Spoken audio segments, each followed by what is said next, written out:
计30分钟送达。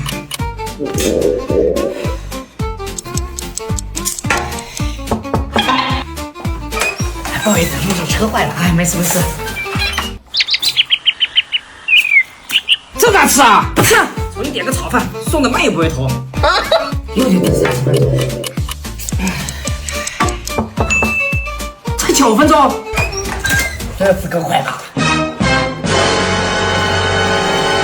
？9分钟就送到了。清朝的火腿肠，民国的米饭，这饭得多预制啊！这咋吃啊？